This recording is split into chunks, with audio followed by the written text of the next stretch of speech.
자, 우리가 드디어 6.25 한반도의 전쟁이 끝이 났습니다. 지난주 우리 4월 25일 로 27일로 지난주 금요일에 남북 정상 간의 종전이 선언되고 또 미국과 중국도 동의한다라고 하니까 올해는 정말 곧 한반도의 전쟁이 종식될 거라고 생각하니까 정말 이보다도 좋은 일이 없는 듯합니다. 생각해보니까 이 한반도가 이제 그 전쟁이 끝난 게 아니었잖아요. 정전이었죠, 정전. 그러니까 잠시 그냥 휴식한 거다라고 보는 거였는데, 그래도 불구하고 우리는 그냥 당연한 것처럼 여겼지만 65년 동안 그래도 다시 전쟁이 일어나지 않았다라고 하는 것이 정말 하나님의 은총이다라고 밖에 설명이 되지 않을 것 같습니다. 그래서 이제 뭐 아직 우리가 김정은과 북한을 믿어야 될지는 모르겠지만 그러나 우리나라를 보호하시고 역사하실 그 하나님을 믿어서 우리가 우리 가운데 이 땅 가운데 평화를 주실 줄 믿습니다. 평화의 초석이 놓인 만큼 또 하나님께서 이 땅을 더욱 지켜주셔서 우리가 믿고, 그래서 우리가 사모하는 것은 저 북한 땅에 우리가 평화의 그로 나아가서 이제 교회를 세우고 함께 예배할 수 있는 날, 정말 그 날을 이렇게 생각만 해도 너무 감격이 벅차고 기대가 됩니다. 그래서 나중에 우리가 4월 27일이 역사적인 날이 되지 않을까라는 생각도 가져봅니다. 한국에 이제 4월 27일이 평화의 시작이 되는 날이라고 생각한다면 기독교 역사에서 교회의 출발을 이루는 날이 뭘까요? 교회의 출발. 그것은 바로 오늘 본문에 있는 오순절 성령 강림 주일입니다. 성령 강림일입니다. 주일 맞습니다. 네. 왜냐하면 교회라고 하는 것은 사람의 역사가 아니죠. 누구의 역사입니까? 성령이 행하시는 역사인 줄 믿습니다. 그러니까 성령이 이 땅에 임하시면서부터 교회가 시작된 것이죠. 근데 오늘 본문에 보면은 그 성령님께서 언제 임하셨느냐? 오순절에 임하셨다라고 했습니다. 오순절에 임하였던 것은 그냥 임한 것이 아니라 의미가 있습니다.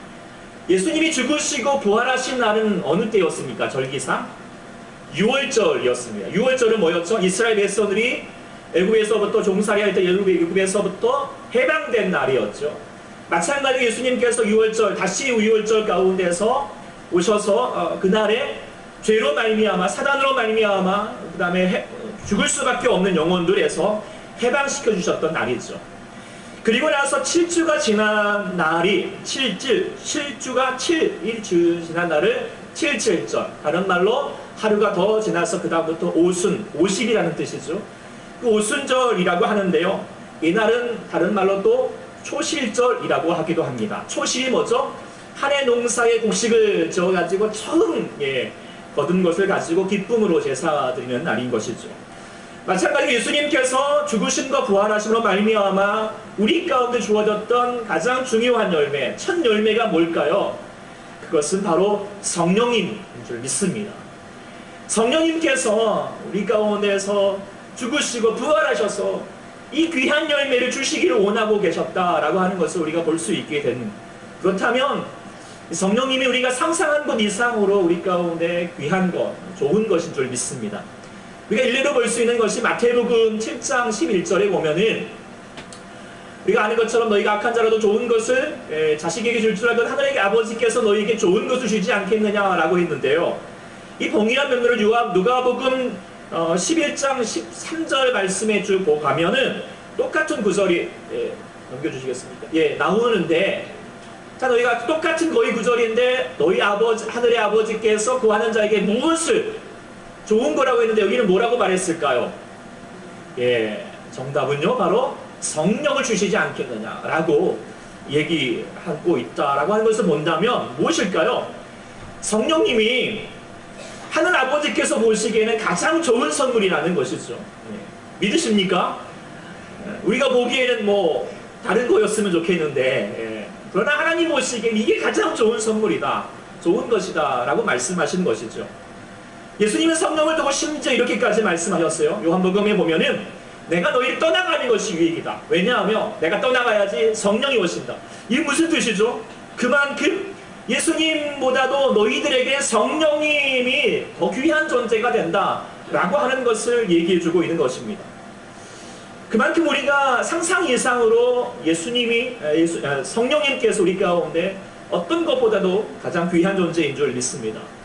그래서 예수님께서 하늘로 승천하시면서 제자들에게 간곡하게 부탁했던 게 무엇이었습니까? 예루살렘을 떠나지 말고 약속하신 성령을 기다리라. 그리고 제자들을 비롯한 120명의 사람들이 간절히 성령님을 사모하며 기다렸습니다. 우리 모두도 그 어떤 것보다도 성령을 사모하는 자들이 되기를 원합니다. 내게 가장 좋은 것은 다른 것이 아니라 금은보화, 세상 부귀영화 그런 게 아니라 내게 하나님 성령님 주십시오 라고 말할 수 있는 자가 되기를 소망합니다. 그래서 주님 성령님이 정말 오순절에 임하셨습니다. 오랜 농사 뒤에 첫 열매를 받으면 얼마나 좋습니까? 그런 것처럼 기다리던 성령이, 약속하신 성령이 드디어 임하였습니다. 그런데 성령님이 말 그대로 영입니다. 영이죠. 영은요, 보입니까? 보이지 않습니까? 안 보이죠. 보이지 않으니, 임재했는지 안 했는지 어떻게 알겠습니까? 네. 그런데 안 보인다고 없다라고 말하는 것은, 이건 미련한 것이죠. 네. 이곳에 먼지가 있을까요? 없을까요? 우리 아이들? 먼지가 있을까요? 없을까요? 어제 청소했는데, 눈에 먼지가 보이세요? 안 보이세요? 안타깝게도 그래도 먼지는 있겠죠. 이곳에 박테리아가 있을까요? 없을까요? 네, 안타깝게도 있을 것 같습니다. 안 보인다고 없는 게 아니겠죠? 그렇다면 성령님이 계실까요? 안 계실까요? 어떻게 하십니까? 보이십니까? 안 보여도 우리는 분명히 알게 되는 줄 믿습니다. 마찬가지로 오늘 성령님이 임재하셨다라고 하는 것을 증거할 만한 내용들을 사도행전의 저자인 누가가 본문에 성령이 임재하신 증거를 두 가지로 묘사하고 있습니다. 먼저는 뭐라고 말했냐면 2절에 보니까 호련히 하늘로부터 급하고 강한 바람 같은 소리가 있었다라고 그렇게 되어 있습니다. 하늘로부터 강한 바람, 그것도 급하고 강한 바람이 있었다라고 말하고 있습니다. 바람이 보입니까? 보이지 않지만 그러나 어떤 것보다도 강한 실제가 되죠. 바람이 지나가는 자는 바람의 흔적이 남기 마련이니까요. 성령도 마찬가지겠습니다. 근데 여기서 성령을 바람으로만, 여기서만 이 본문에서만 성령을 바람으로 묘사하지 않습니다. 요한복음에 예수님께서 니고데모에게 하셨던 말씀을 기억하면 이렇게 말하죠. 물과 성령으로 거듭나야 된다 라고 얘기하시면서 성령을 얘기하시면서 8절에 뭐라고 합니까? 바람이 임의로 불매 내가 그 소리는 들어도 어디서 와서 어디로 가는지 알지 못하니 성령으로 난 사람도 그러하다. 성령님을 바람으로 비유하고 있죠. 여러분께도 많이 그러는데, 그렇다면 이 사도행전이나 요한복음에서 말하고 있는 예수님의 이 바람이 뭘까요? 그것은 창세기 1장 7절에 나오죠. 하나님이 사람을 흙으로 지으시고 그 코에 뭘 부어넣으셨습니까? 생기를 불어넣으셨다. 불어넣다는 건 뭐예요? 바람이라는 것이죠. 바로 그것이 바로 성령이었습니다. 생명의 바람이었던 것이지요. 사람이 사는 날 동안에 바람이 많이 붑니다. 그렇지 않습니까? 요즘은 봄바람이 불고 학교에는 치맛바람도 불지 모르겠지만 유행의 여러 가지 바람도 불고요. 지금 한반도에는 평화의 바람이 불어오고 있지요. 근데 좋지 않은 바람도 있지요. 중국에서 오는 황사바람도 좋지 않겠고요. 그보다 더 안 좋은 것은 여러 바람 맞는 거. 바람 맞으면 또 좋지 않죠. 그러나 더 안 좋은 건 뭘까요? 바람 나는 것 같습니다. 바람 나신 분은 없는 것 같지만. 그런데 그래서 우리가 바람을 잘 맞아야 하는데, 우리 가운데 가장 우리 마음 가운데 불어야 할 바람이 무엇일까요? 그것은 성령의 바람인 줄 믿습니다. 성령의 바람. 이 성령의 바람을 뭐라고 말할 수 있을까요? 신바람이죠. 신바람. 왜요? 성령 신자. 신바람입니다. 신바람. 자, 신바람 하면 생각나는 사람 한 분 있지 않습니까? 고인이 되셨지만, 우리 고 황수관 박사, 이 신바람을 강조하셨죠. 그분이 말했죠.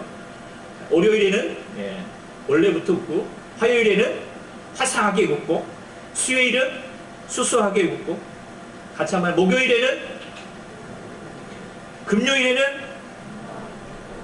토요일은, 일요일은 웃읍시다. 할렐루야! 그렇게 말했는데 웃읍시다. 다시 한번. 월요일은, 화요일은 수요일은 수수하게 웃고, 목요일은 금요일은 토요일은 일요일은 웃읍시다. 할렐루야. 네. 하하하하. 네. 할렐루야. 네. 우리가 정말 이렇게 주님 안에서 늘 항상 웃을 수 있는 신바람 나는 인생이 될 수 있기를 소망합니다. 이 홍크 황수관 방사가 뭐 늘 항상 즐거운 일이 있으니까 신바람 날 일만 생기니까 웃을 수 있었을까요? 그에게는 어려움이 없었을까요? 아니에요. 여러분들 아는 것처럼 시간이 없어서 말씀 안 드리지만 정말 그의 인생은요 어떤 사람보다도 고난의 인생이었어요. 그런데 왜 웃을 수 있었을까요? 그 안에 성령의 신바람이 있었기 때문인 줄 믿습니다. 우리 모두에게도 성령 충만하셔서 우리의 삶에도 여러 가지 많은 고난의 바람이 불러올지라도 우리 안에 불어오는 성령의 바람으로 말미암아 신바람 나는 인생이 될 수 있기를 소망합니다. 아멘. 성령의 임재의 첫 번째 특징은 신바람 나는 인생이고요. 두 번째는 뭐라고 말했냐면 3절에 불같이 본문에는 불의 혀처럼 3절에 뭐라고 했습니까? 같이 한번 읽어보겠습니다. 시작. 마치 불의 혀처럼 갈라지는 것들이 그들에게 보여 각 사람 위에 하나씩 임하여 있더니 불의 혀처럼 성령이 임하셨다. 혀가 이렇게 뭐 뱀은 두 갈래로 갈라지지만 사람의 입술이 이렇게 두 갈래로 갈라지면 이거 심각한 상태잖아요. 이게 도대체 무슨 말인가 라고 고민이 되겠지만 이걸 현대어로 좀 보면 우리가 좀 알 수 있을 것 같습니다. 현대어로 오면 이렇게 되어 있습니다. 혀처럼 생긴 불이 나타나더니 그것이 갈라져서 각 사람 위에 와 닿았다. 그러니까 하나님의 성령이 불 모양이 마치 어떻게 생겼습니까?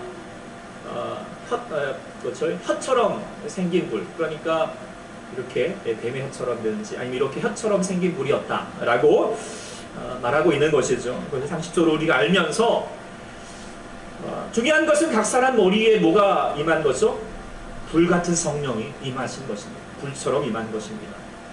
우리가 생각할 때 뭐 불하면은 뭐 어떤 불이 생각나는지 모르겠지만 이스라엘 사람들에게 불하면 생각나는 것은 하나님의 임재, 하나님의 역사를 상징하게 됩니다.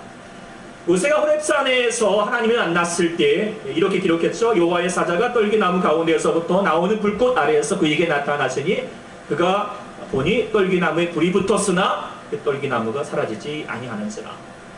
자, 이 떨기나무에 불이 붙었다. 뭘 상징하는 거죠? 다른 뭐 신기한 게 중요한 것이 아니라 뭐죠? 그곳에 하나님이 임재하셨다라고 하는 것을 나타내고 있는 것이죠. 바로 하나님의 임재를 상징하고 있는 내용이 바로 성령, 불입니다.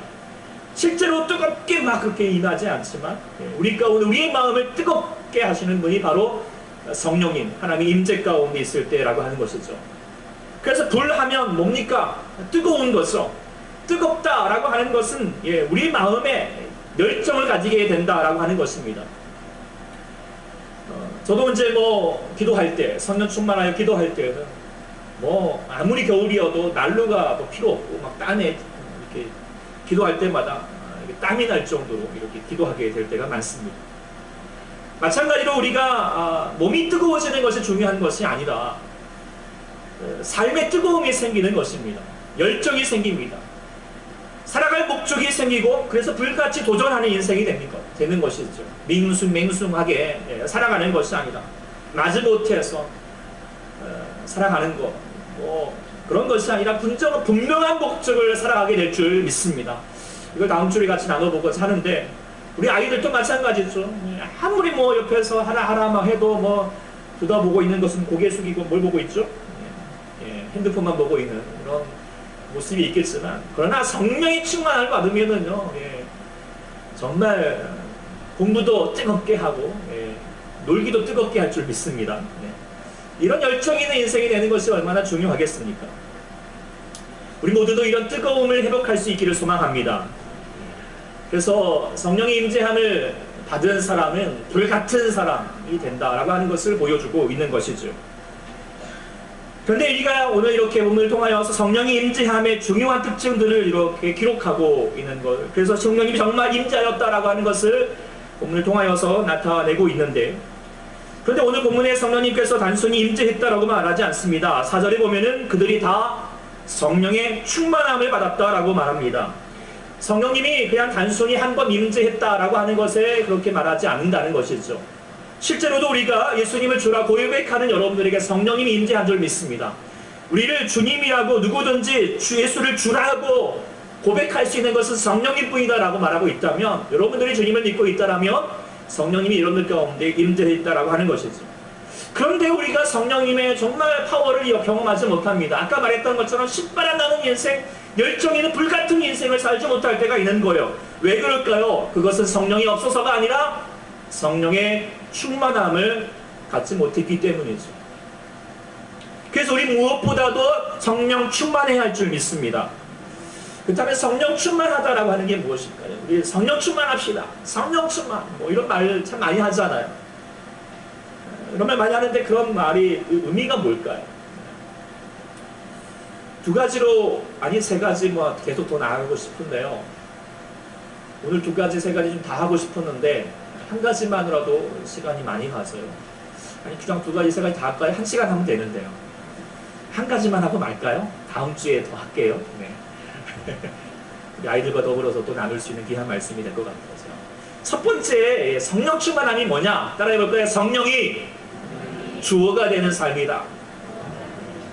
네. 자, 4절에 보면 이렇게 말해요. 성령이 충만함을 받고 라고 그 뒤에 뭐라고 하냐면 성령이 말하게 하심을 따라서, 영어로 보면 the Spirit, 성령이 enable them, 그들을 할 수 있게 했다 라고 이렇게 얘기하고 있어요.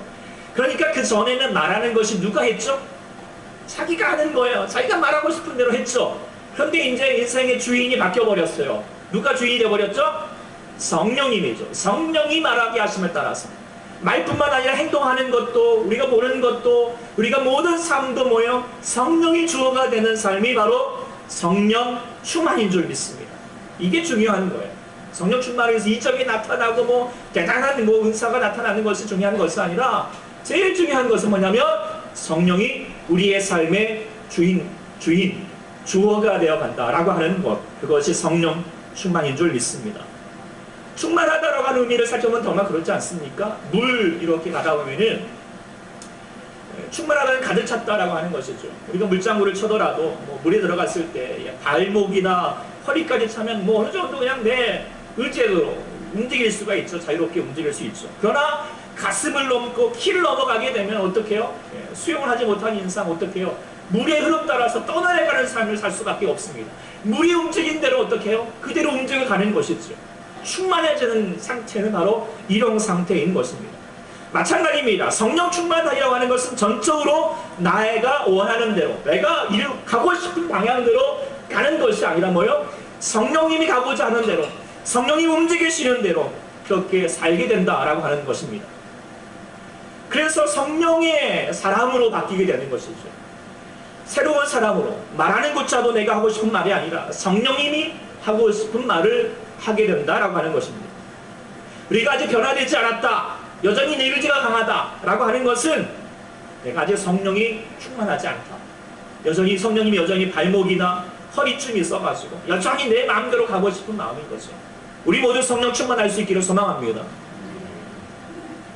조선말에 그 김익두라고 하는 분이 있습니다. 그는 항해도 안하금에서 태어난 깡패였습니다. 깡패. 그래서 이 사람이 하도 소문난 깡패여가지고 장날이면 이 사람이 나타나게 될까봐 걱정을 할 정도로 그런 아주 악질 중에 악질인 사람인 거죠. 그러다가 1900년에 어느 날 장날에 안학교회에서 부흥사경회가 열렸습니다. 그 부흥사경회로 오셨던 이제 소안로 미국의 선교사님이십니다. 이렇게 소개가 되었고, 또 그 선교사님 사모님이 전도지를 막 장날에 우리처럼 이렇게 돌리면서 이제 전도를 하고 있는 거예요. 때마침 지역의 깡패였던 이 김익두가 나타나가지고 선교사님이 이제 선교지를 이렇게 전도지를 딱 전하니까 자 오늘 안학교에서 예, 부흥사경이 있으니까 꼭 오세요 라고 말하니까 어떻게 해요? 이렇게 이제 소투농어로 어떻게 말이죠? 오세요 하여튼 모르겠는데 그런 식으로 하니까 기백도가 어떻게 그 전도지를 착 들더니 어떻게 해요? 그냥 코에다가 그냥 콱 풀어버리고 그냥 탁 던져버린 거죠. 이걸 보고 있는 선교사님 사모님이 섭섭하기도 하고 좀 약간 좀 뭐가 나기도 하고 그러니까 이렇게 말했다는 거예요. 당신 오늘 밤에 코 썩습니다. 당신 코 오늘 밤에 썩습니다. 이거 말을 잘 못하겠습니다. 하여튼 뭐 그런 생각하겠죠. 네. 근데 이제 그 시간에 이제 그냥 별스럽지 않게 그냥 술 취했으니까 그냥 다 잊고 간 거예요. 그러다가 잠을 자는데 이 자기 코가 막 썩는다 여기 이 말이 계속 이 마음 가운데 살아있게 되는 거죠. 그리고 계속 코를 쏙 끓는 게 아닌가 봐. 계속 코를 만지작거리고 한숨도 자지 못하고 예, 저도 코 만지게 되네요. 예, 지치덕거리게 되었는데 그러면서 지난날에 잘못한 죄들이 이렇게 생각나는 거라는 것입니다. 그래서 밤새 얼마나 코를 만졌더니 예, 술에 빨개진 것보다도 더 빨개졌다라고 하는데 그러면서 바로 그 다음날 주일이 되어가지고 안학교에 출석을 하고 부흥회에 참석을 했다라고 합니다. 처음에는 사람들이 걱정을 했습니다. 야, 이 사람 와가지고 또 횡패 부리는 거 아니야? 또 소알련 우리 선교사님께 못된 짓 하는 것 아니야? 말로 그렇게 했지만 그가 선교사님의 말씀을 듣고 나서 대성통곡을 하면서 선교사님 저 같은 죄인도 용서받으시지. 그렇게 엉엉 굴고 그러고 나면서 그가 계속하여서 하나님께 나오면서 그의 7월에 세례를 받고 1901년에 재령읍 전도사가 되었고 1910년에 아주 역사적으로 중요한 평양 장로회 신학교 졸업 목사님이 되셨고 나중에는 이제 그분이 살아생전에 부흥회를 770번 인도하였고 150교회를 세웠고 만 명의 사람들을 구하고 또 이렇게 병을 고치는 치유의 은사가 있으셔서 고치기도 하였고 그분을 통하여서 목사가 된 분이 200여 명에 이른다라고 말할 정도로 하나님이 쓰시는 귀한 사람이 되었습니다. 돌아보면 이 기백두 목사님이 전에는 누구 뜻대로 살았죠? 자기 뜻대로 자기가 원하는 대로 살았습니다. 네. 그런데 생각해보면 자기 뜻대로 산 게 아니에요. 누구 뜻대로 산 거죠? 사단의 뜻대로 산 거죠. 사단의 앞잡이가 된 겁니다. 그런데 성령이 임하게 되자 자기 뜻대로 살지 않고요. 자기 코도 자기 것처럼 생각되지 않은 거죠. 결국 그의 인생은 성령의 임재 속에서 하나님의 성령의 인도하심에 따라서 살게 되었다라고 하는 것이죠. 이는 곧 나중에는 우리 본 것처럼 너무나도 귀한 인생, 값진 인생, 행복한 인생이 될 뿐만 아니라 이웃도 정말 행복하게 하지 않습니까? 그 사람이 정말 오면은 두려움과 미움에 저 인간 하면서 욕먹는 존재가 될 수밖에 없었겠지만 나중에는 그분 때문에 정말 감사하게 되고 기뻐하게 되고 축복의 존재가 되었겠고요. 무엇보다도 우리 하나님께서 기뻐하시는 귀한 존재가 된 줄 믿습니다. 우리가 이제 5월 27일 해피데이를 향하여서 나아가고 있습니다. 지난주 작정하였을 때 35명의 귀한 작정하였고 저도 이렇게 이제 기도하고 있는데요. 그래서 이름을 VIP라고 했어요. VIP가 무슨 뜻인지 아세요, 여러분들? 아이들 아세요? 네, 영어인데요. V, very, I, important, P, person. 그래가지고 매우 귀한 사람. 이제 하신 건 아니죠? 네. 네. 누구에게 귀한 것일까요? 하나님께 정말 귀한 인생이에요. 천하보다 귀한 인생인 줄 믿습니다. 우리가 당장 보기에는 좀 몹쓸 그런 사람은 없겠지만 여러분들도 참 귀하겠지만 하나님께는 더 귀한 인생인 줄 믿습니다. 그래서 귀한 인생이 하나님께 더 귀하게 살 수 있도록 하기 위해서 우리가 이제 작정하는 시간 갖고자 하는데 그냥 지금 하시는 게 좋을 것 같습니다. 혹시 2차로, 1차로 하셨던 분도 또 있으시면 하시고 그냥 지금 하십시오. 예. 그래서 조금 이따 하겠습니다. 우리 아이들도 정말 작정해 보십시오. 예. 내가 여기 이렇게 내가 이 친구는 좀 이렇게 전도했으면 좋겠다. 정말 같이 예수 믿었으면 참 좋겠다 라고 하는 내게도 참 귀한 VIP이지만 하나님께도 참 귀한 VIP가 되겠다. 뭐 따로 시간 드리기보다도 지금 드리고 그 다음 현금 이렇게 가실 때 옆에 이렇게 내주시면 되겠습니다. 자, 자, 하시면서 이제 들으시면 되겠습니다.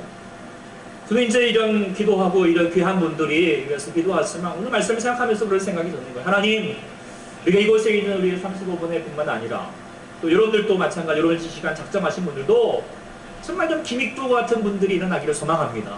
제2의 기믹도. 놀라운 인생을 살아가는 인생에서. 물론 여러분들이 뭐 알고 있는 분이 이렇게 깡패 같은 인물은 없겠죠. 네. 나쁜 사람은 없겠지만 또 여러분들이 뭐 그렇게 전도했다고 해서 목사가 되고 뭐 이렇게 하라는 필요도 없겠지만 그러면 좋겠지만 하여튼 꼭 그렇게까지 우리가 구할 건 아니지만 그래도 그 중요한 건 뭐냐면 그 인생이 이제는 자신의 뜻대로 자기 원하는 대로 성령 사는 것이 아니라 그냥 성령님 인도하심 없이 자기 뜻대로 사는 것은 결국 뭐냐면 사단에 이끌려갈 수밖에 없는 삶을 사는 겁니다. 그래서 사단에 이끌려가다가 처음에는 막 좋은 듯 하지만 나중에는 어떻게 합니까? 사단이 지옥 가는 날 결국에는요 그도 사단 따라서 지옥 갈 수밖에 없는 거예요. 사단이 귀신이 좋아하는 말 있죠. 죽어도 혼자 못 죽어. 물귀신 작전이 그런 거예요. 각기 데리고 가는 거예요. 여러분의 귀한 인생들, 귀한 사람들이 가족과 여러분의 친구와 이웃들이 하나님 앞에 인도하시지 않으면 여러분들 어떻게 해요? 사단에게 이끌려갈 수밖에 없습니다. 주어가 바뀌어야 됩니다. 내 인생이 내가 주어가 될 수 없어요. 착각하지 마십시오. 내가 주어가 안 되면 뭐예요? 사단이 주어가 되는 거예요. 사단이든지 하나님이든지 누구에게 이끌려 받겠습니까? 어떻게 하겠습니까? 기도해야 할 줄 믿습니다. 그리고 담대히 전할 수 있기를 소망합니다. 물론 그 앞에 가가지고 당신 코 오늘 밤에 썩습니다 이렇게 말할 수는 없겠지만 그러나 조금 더 예수 믿고 우리 천국 갑시다. 정말 예수 믿어 정말 행복하게 당신도 예수 믿어서 천국 행복한 인생이 되기를 소망합니다 라고 말한다면 여러분 기도로 준비하고 그렇게 전하면은요 반드시 하나님이 그 말이 생각나게 할 거예요. 그래? 행복이 뭐지? 나 정말 지옥 가는 건 아니야. 이렇게 마음을 들게 되고 다시 돌아오게 될 줄 믿습니다. 기도로 준비하고요. 그래서 5월 22일 날 그 귀한 날이 될 수 있기를 소망합니다. 다 적으셨나요? 네, 우리 이제 옆에 구하는 사람뿐만 아니라 우리도 마찬가지겠죠. 하나님께서는 우리에게 가장 좋은 것이 성령이라고 했어요. 성령. 다른 것보다도. 그래서 우리가 신바람 나는 인생을 살 수 있기를 원래부터 웃고 화요일에는 화사하게 웃고 약간 항수감속이 나오긴 같죠? 예. 네. 신바람 나는 인생 되기를 소망합니다. 그리고 우리 뜨겁게 불같이 뜨겁게 열정의 사람이 되잖아요. 그냥 맹수 마지못해서 하루하루 그냥 살아가는 인생이 아니라 무언가 살아갈 희망을 가지고 되고 소망을 가지게 되고 비전을 가지고 나갈 수 있는 우리 인생이 되기를 소망합니다. 우리 아이들에게도 가장 중요한 게 이것 같아요. 성령이 충만해져야 합니다. 그래야지 뭐 옆에서 잔소리가 아니라 뭐예요? 더 기쁨으로 감당하는 우리 귀한 자녀들 될 줄 믿습니다. 그래서 그것뿐만 아니라 우리의 인생, 나의 인생이 행복해지는 뿐만 아니라 이웃을 행복하게 하고 하나님의 행복한 인생, 그의 삶이 자기의 인생의 주인인 것이 아니라 이제 하나님의 주인이 되어서 하나님 앞에 귀한 인생뿐만 아니라 그의 삶이 정말 귀한 인생으로 바뀌게 될 줄 믿습니다. 그렇기 때문에 성령 충만해져야 하겠습니다. 그런 마음으로 우리 같이 한번 좀 찬양하면서 이 시간에 저는 말씀을 읽고 그냥 말하는 걸로 끝나는 게 아닌 것 같습니다. 실천해봐야 합니다. 다시 성령 충만해 줍시다. 지금 발목까지 차올렸습니까? 여러분들 허리까지만 있습니까? 여러분들 마음대로 지금 하고 있습니까? 충만해지셔야 합니다. 그래야지 귀한 인생이 됩니다. 어떻게 하면 충만해질 수 있을까요? 세 번째, 세 가지 단계를 좀 생각해 보고자 합니다. 첫 번째로는 성령님을 인정하셔야 됩니다. 따라해 보시죠. 성령님을 인정합시다. 인정한다는 건 뭐예요? 보기 있지 않더라도 지금 성령님이 계시다 안 계시다? 계시다라고 하는 것을 보는 겁니다. 성령님을 인정합시다. 그 다음에 두 번째로는 회개합니다. 따라합시다. 회개합니다. 두 번째 단계는 회개해야 합니다. 회개한다라고 하는 것은 뭐냐면 우리의 죄를 고백하는 것. 죄는 뭐냐면 어떤 것보다도 자기 인생을 누구 뜻대로 자기 마음대로 살았던 것을 하나님 없이 내 뜻대로 살았던 것이 죄입니다. 그것을 두는 것. 세 번째로는 성령님을 구합니다. 다시 한번 성령님을 구합니다. 그래서 첫 번째는 인정하는 거고, 두 번째는 회개하는 거고, 세 번째는 구하는 거예요. 제자들이 한 것도 이거예요. 그리고 사모하면서 기다렸어요. 하나님 내 인생을 붙잡아 달라고, 인도해 달라고, 성령님 필요하다고, 성령님 오시옵소서. 이 시간 우리 찬양을 1절과 2절만 부르겠습니다. 아이들도 우리 이 시간 중요한 시간이에요. 예, 저거 선풍기 좀 꺼도 될 것 같고요. 네, 중요한 시간이에요. 불 좀 꺼주시고요. 저는 뭐 아무리 설교해도 이러면 성령님이 정말 여러분 가운데 충만하게 역사해지지 않으면 이 시간에는 별 의미가 없을 것 같습니다. 제가 설교하는 게 중요하지 않습니다. 한번 눈을 감으시고 1절과 2절만 부를 때 여러분 정말 성령님을 사모하십시오. 성령을 인정하십시오. 이 시간에 주님께서 일찍 오시기를 원하십니다. 그런데 내가 성령님을 사모하지 않으면 주님이 오실 수 없습니다. 구하십시오. 마음을 좀 비우시고 하나님 내가 그동안 내 인생 살았습니다. 내가 원하는 대로 살았습니다. 하나님 회개하오니 내게 성령님 충만케 해주시옵소서. 이 간절한 마음 1절과 2절 부르면서 주님 아버지 앞에 구하며 나가겠습니다.